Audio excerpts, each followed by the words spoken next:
Allah Subhanahu wa ta'ala bila dia menceritakan peringkat kejadian manusia dalam perut ibu dia, alladzi khalaqas sam'a wal thumma ja'ala lakumus sam'a wal absar, thumma ja'ala lakumus sam'a wal absara wal afidah. Allah Ta'ala jadikan as-sam'a wal absara wal afidah. Tuhan jadikan pendengaran, penglihatan, kemudiannya afidah, hati, akal. Jadi Allah Ta'ala bila menceritakan tentang kejadian, proses kejadian manusia dalam perut ibu ni, Tuhan sebut, Tuhan jadikan samuk dulu, pendengaran dulu. Sebab itu dalam usia janin tu dah ditiup roh, benda perkara pertama yang janin dengar ialah, janin dapat reti ialah daripada pendengaran. Nampak tak? Sebab itu suruh orang mengandung ni apa dia? Baca Quran, baca doa, baca zikir, baca biar anak dengar. Dah anak boleh dengar, dia boleh dengar. Kerana anggota ataupun deria pertama yang Tuhan beri kepada manusia hatta dalam perut ialah pendengaran. Tak percaya teh lah. Tengok ada anak pergi ke atau nak boleh anak pula ke, tengok teh. Hak ni hak abang tidak dan. Hak ni kita baca Quran semua.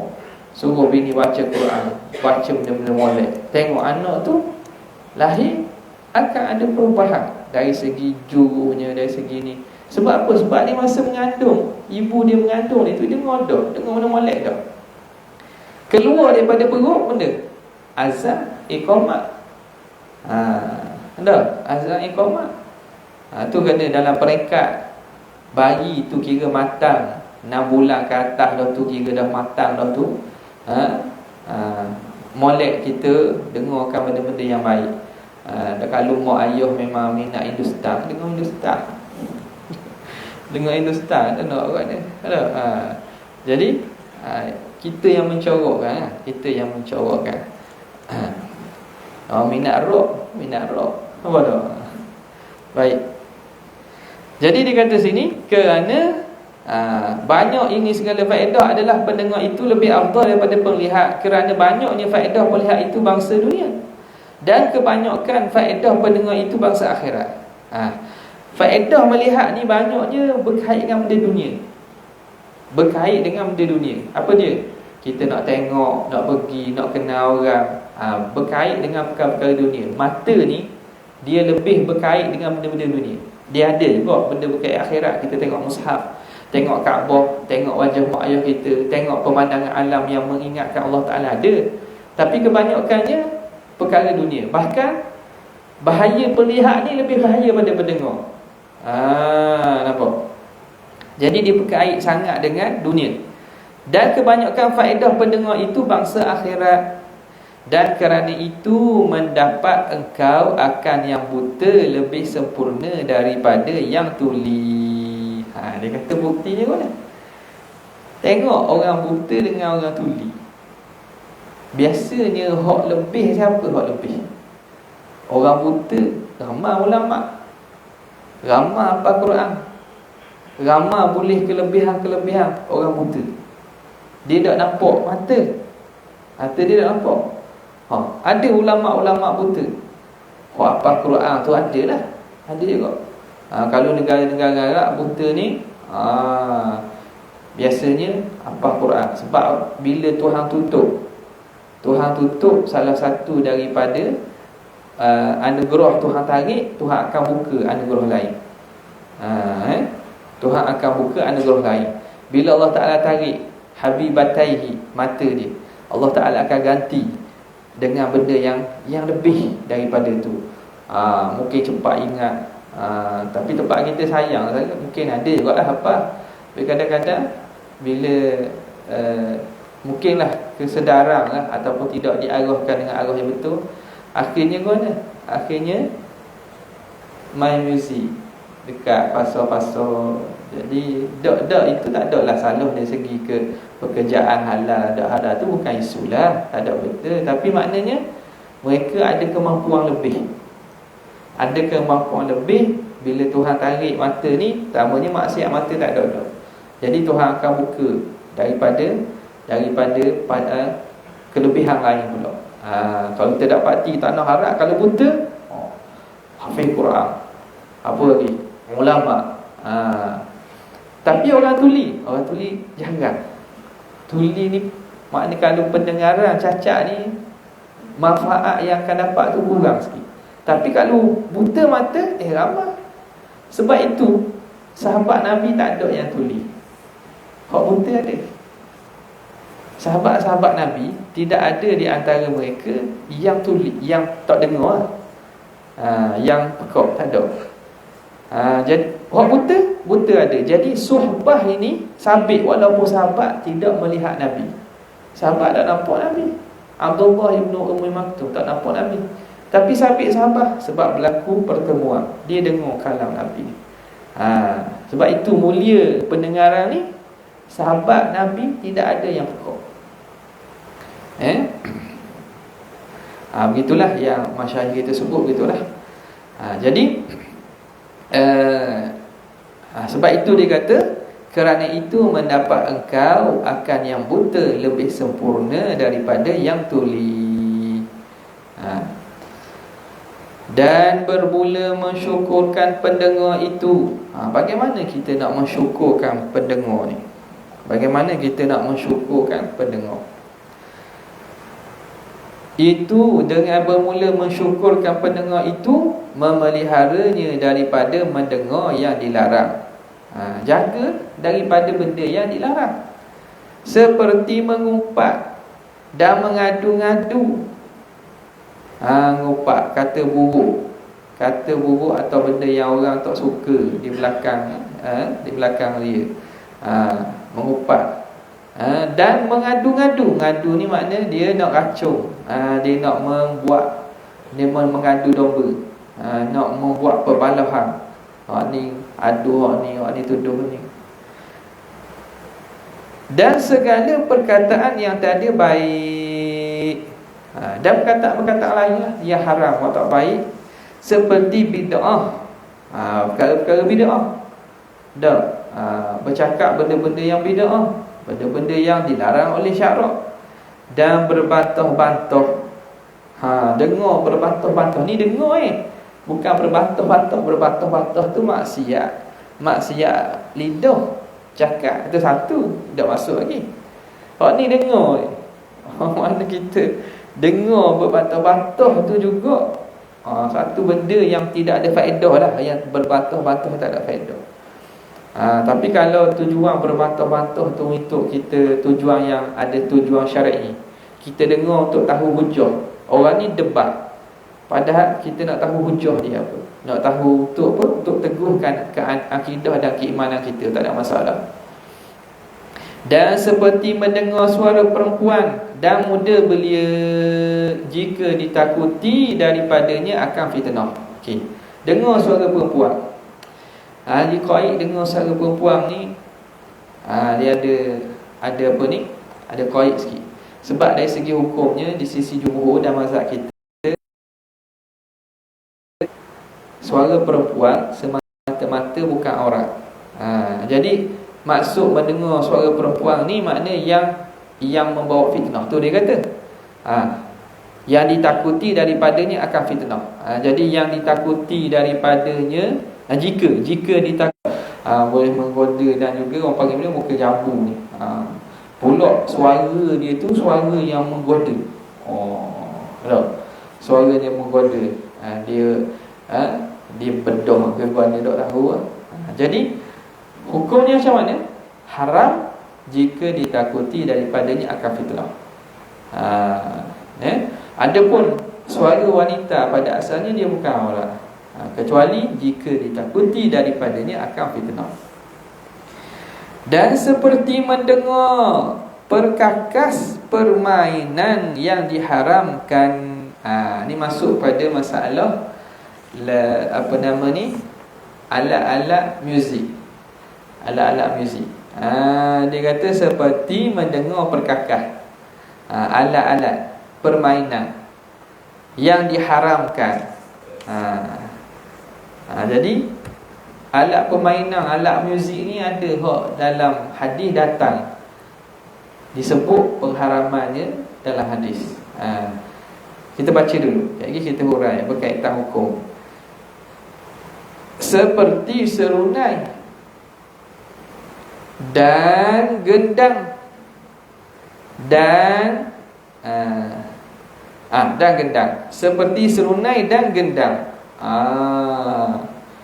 Serunai dan gendang.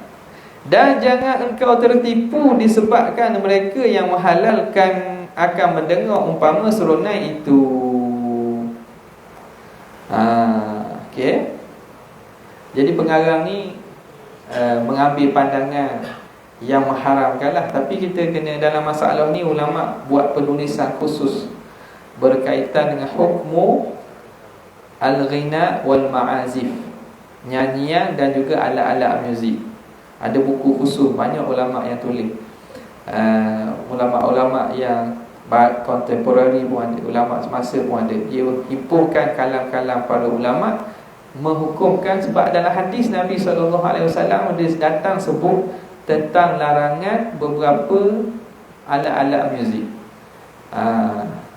Antaranya apa ialah mizmar, semunar. Kemudiannya yang diharamkan oleh para ulama, kita tengok dalam kerangka fiqh dulu. Jadi yang diharamkan ialah antaranya ialah jenis tiupan, iaitu semunar tadi, mizmar. Kemudian kita kata ud, alat watriyah, jenis-jenis bertali tu. Ni bagi gambus, gitar, alat bertali. Okey. Kalau kita baca kitab-kitab klasik ulama fiqh, mereka akan tulis ini daripada alat muzik yang diharamkan. Kerana apa? Kerana pada zaman tersebut ini menjadi mainan dan tanda bagi ahli fasik, fusaq, orang-orang fasik, ahli maksiat. Tidak akan dimain kecuali tempat-tempat arok. Kalau kita disco lah nama dulu, tempat-tempat arok, tempat-tempat perzinaan perempuan, tempat-tempat ada GRO semua. Jadi benda itu menjadi tanda kepada golongan fasik. Jadi larangan itu kita dapati ada dalam hadis. Cuma ulama-ulama yang datang selepas pada itu berlaku khilaf. Dan antaranya ulama yang membincangkan ni ialah Imam Al-Ghazali dalam masalah sama dalam kitab Ihya-nya, dan antaranya ialah Abu Bakar Ibn Arabi di kalangan itu ahli sunnah. Kalau yang terkenal juga ialah Ibn Hazmin. Dia ni Ibn Hazmin ni mazhab Zahiri. Waktu ulama-ulama yang zaman dulu, ulama-ulama yang kita kata yang muktabar, cuma Ibn Hazmin ni daripada mazhab Zahiri. Jadi mereka inilah yang menilai kembali pada masalah alat muzik dan hukum mendengar nyanyian. Hukum mendengar nyanyian kita tengok kembali, dan dibangsakan kepada ulama-ulama sufi juga. Sebab apa? Sebab dalam tradisi kesufian mereka ada satu bentuk yang dipanggil sama'. Sama' ni makna mendengar qasidah ataupun nasyid-nasyid yang memberi makna-makna ketuhanan ataupun cinta Nabi. Nampak tak? Dan kadang-kadang dia ni diiringi dengan alat-alat muzik. Okey. Daripada benda alat muzik yang sepakat, boleh gendang. Gendang kompang boleh. Alat muzik kompang hak jadi ketuk tu dibenarkan. Hak tu memang ada. Bahkan Nabi SAW kata membenarkan orang menikah tu. Nabi kata a'linuhu fil masajidi wadribu alaihi biduf. Kamu menikah ni isytihar kat masjid, ajak orang mari kampung menikah dah dia ni. Dah makan ke guana jamu, isytiharkan di masjid dan pukullah gendang ke atasnya. Jadi masalah pukul kompang, pukul alat-alat pukul ni memang dibenarkan. Zaman Nabi benarkan. Ada seorang perempuan bernazar, Rasulullah bila selamat perang, ya Rasulullah, aku bernazar kalau kamu selamat aku nak pukul gendang depan kamu, suka. Nabi benar. Jadi bab pukul gendang ni tak ada masalah. Pukul kompang ke mainan ketuk itu tak ada masalah, itu boleh. Berlaku khilaf pada tadi, masalah tiupan ataupun jenis bertali tadi. Okey, jadi Imam Ghazali antaranya dan ulama-ulama sufi, mereka bila membicarakan ni, kerana tradisi kesufian ni ada bentuk qasidah-qasidah, syair-syair ni yang mana mereka iringkan dengan alat muzik setengahnya. Dengan perkembangan ilmu ni, ilmu-ilmu muzik ni, antaranya ulama Islam kita Al-Farabi. Dia apa nama ni? Dia seorang yang terkenal lah. Jadi bila begitu, mereka tengok kenapa pengharaman alat-alat muzik ni diharamkan. Sebab itu dia tengok bahawa ini kesimpulan yang dibuat oleh ulama-ulama moden kita. Apabila mereka kaji balik, kita boleh kata ada yang mengharamkan terus selain daripada kompang tadi, ada yang menghalalkan terus macam Ibn Hazm semua, ada yang meletakkan dawabit. Dawabit ni makna boleh dengan syarat. Boleh dengan syarat. Jadi syaratnya apa nanti kita sebut. Mereka bila kaji tengok, dia kata kenapa Nabi larang perbuatan ini. Dan hadis yang kata sebahagian ulama, ada hadis yang riwayat Bukhari, tapi ada sebahagian riwayat Bukhari tu ada mengatakan dia mu'allaqat, ada yang mengatakan sahih. Ala kulli hal, kita ketepikan masalah tu. Yang mengatakan hukum dibenarkan kepada alat muzik ni kerana pada zaman tersebut dia menjadi syiar orang Syiah ataupun tanda orang-orang fasik dan orang-orang ahli maksiat. Jadi kalau tidak ada unsur maksiat berlaku pada alat muzik tersebut, maka sebahagian ulama memberi kelonggaran. Itu kebanyakan kita dapati ulama-ulama sekarang ni, mereka longgar sikit lah. Sebab apa? Sebab alat muzik ni wasilah. Dia alat muzik satu hukum. Yang keduanya nyanyian. Ada hukum alat muzik saja, ada hukum nyanyian saja. Ada hukum nyanyian beserta alat muzik. Sekarang ni cara dia macam mana?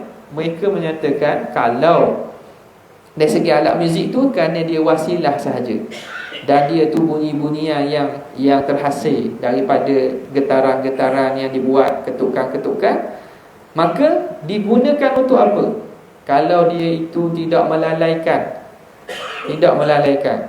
tidak membawa, tidak disertai dengan nyanyian-nyanyian yang menaikkan syahwat, nyanyian-nyanyian hijab. Hijab ni kalau zaman dulu orang seseorang nak tuduh ataupun kita kata nak hina kabilah tu, dia akan buat syair. Dia syair, dia pun menyanyikan syair dia. Kalau betul syair nak hina orang, itu tak boleh juga. Jadi kalau dia tidak diiringi dengan benda-benda haram, seperti benda yang menaikkan syahwat, nak menghina orang atau menjatuhkan orang atau fitnah, dan tidak melalaikan daripada ibadat-ibadat yang wajib, maka ketika itu sebahagian ulama mengatakan boleh. Sebab itu kalau kita lihat kebanyakan ulama kontemporari ni, mereka rengang sikit dalam bab ni. Alat-alat muzik ni rengang sikit lah, mereka beri kelapangan sikit. Jadi tengok diguna untuk apa. Diguna untuk apa. Kalau guna untuk benda baik, maka dibenarkanlah. Dibenar. Tapi orang yang nak berhati-hati ataupun nak menjaga, ikutlah. Makna benda alat-alat muzik yang berlaku khilaf itu, atau berlaku sebagian ulama mengatakan larangan tu, kalau boleh dijauhi. Setengahnya tak boleh. Kalau nak masuk masjid contohnya, benda-benda haram jelas gitu, kalau boleh janganlah. Nak main luar tu, tu nak pakai pandangan hok engang, tapi nak masuk saja. Kopang tak apa. Kopang jenis ketuk, jenis tu tak ada masalah. Sebab itu kalau setengah daripada ulama-ulama Yaman, kopang dia benar lagi. Kopang, ada yang tak benar langsung, ada juga. Mereka pegang kata tak boleh. Tapi dalil mengenai keharusan kompang ni memang jelas. Ketuk-ketuk ni bahkan dalam masjid pun dibenarkan oleh kebanyakan ulama.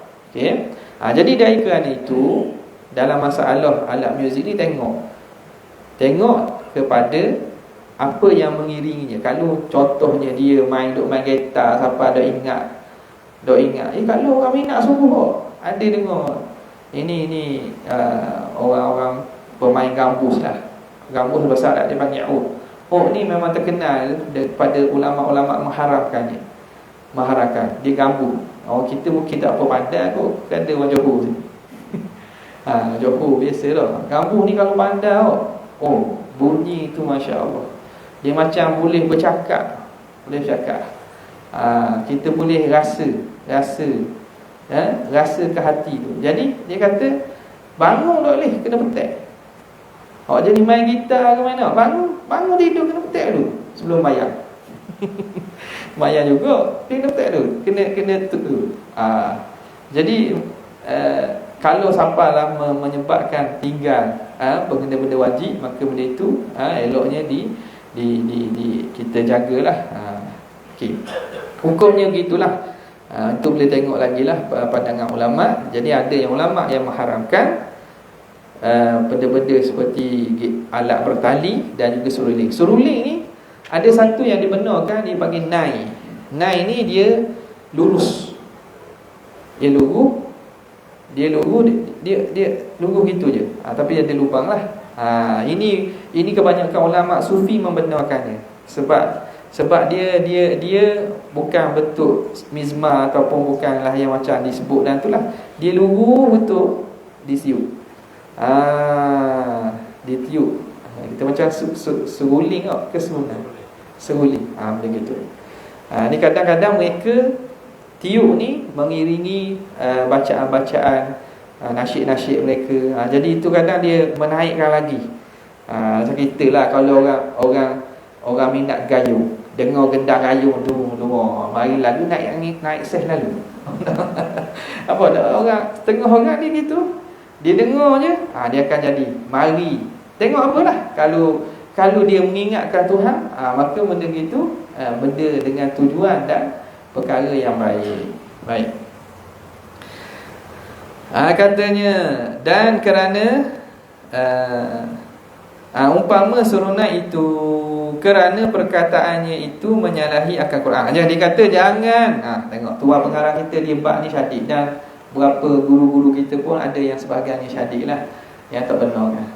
Kalau Dr. Abdul Malik Sa'di dia, sebab alat muzik ni banyak yang reka baru-baru kan, organ, piano, tu nak kira mana? Dia kata gini, mana yang menyerupai suara gendang ataupun benda ketuk, hukumnya boleh. Yang menyerupai suara serunai ataupun alat bertali, maka waktu tak boleh. Jadi dalam mengkiaskan dan mengukurkan ni banyak pandangan. Dan perkataannya itu menyalahi. Dia kata gini, dan jangan engkau tertipu disebabkan mereka yang menghalalkan akan mendengar umpama serunai itu. Tuan pengarang kita tak boleh. Jadi Syekh kita ni tak bagi. Memang setengah ulama-ulama, terutamanya ulama hadis, ulama daripada India, ulama daripada Mekah kita, memang dia tak benar serunai dan dibenarkan ketuk, kompang dan seumpamanya. Kerana perkataannya itu menyalahi akan Quran dan hadis Nabi SAW, maka lazimkan olehmu mulai ada wallahu ta'ala a'la wa a'lam. Di situlah, maka lazimkan olehmu. Okey, ada soalan?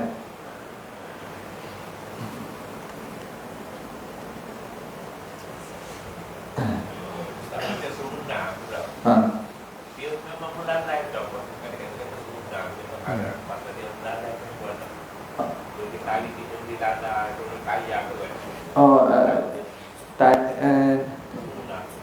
Sunat tu macam mana dia, macam mana boleh melalaikan? Dia serunai ni kalau orang yang maknanya tidak lalai dengan serunai lah, dia pandai, dia main, tapi dia ada waktu dia. Dia ada waktu dia. Waktu semayang, waktu kerja, waktu dia tidaklah makna selama-lamanya main. Sebab kadang-kadang muzik ni asyik. Jadi hak asyik ni lah hak yang kata boleh melalaikan. Jangan sampai kita tertinggal benda-benda wajib. Jadi contoh dalam masalah model sekarang ni, kalau macam askar boleh, dia ada pancaragan dia kan. Jadi boleh ambil lah pandangan yang ulama' mengatakan dibenarkan tu. Macam itu, lagu-lagu kenegaraan, kepahlawanan, menaikkan semangat cerita negara dia, tu tak ada masalah lah. Dia ada masa dia. Waktu ni waktu kita berlatih. Contoh baru ni Merdeka. Lepas tu kerja macam biasa. Tapi kalau orang betul-betul, memang orang panggil, kalau minat betul, gila, memang kerja dia tu lah paling penting. Lagi? Sekadar tu saja. Wabillahi taufiq wal hidayah. Wassalamualaikum warahmatullahi wabarakatuh.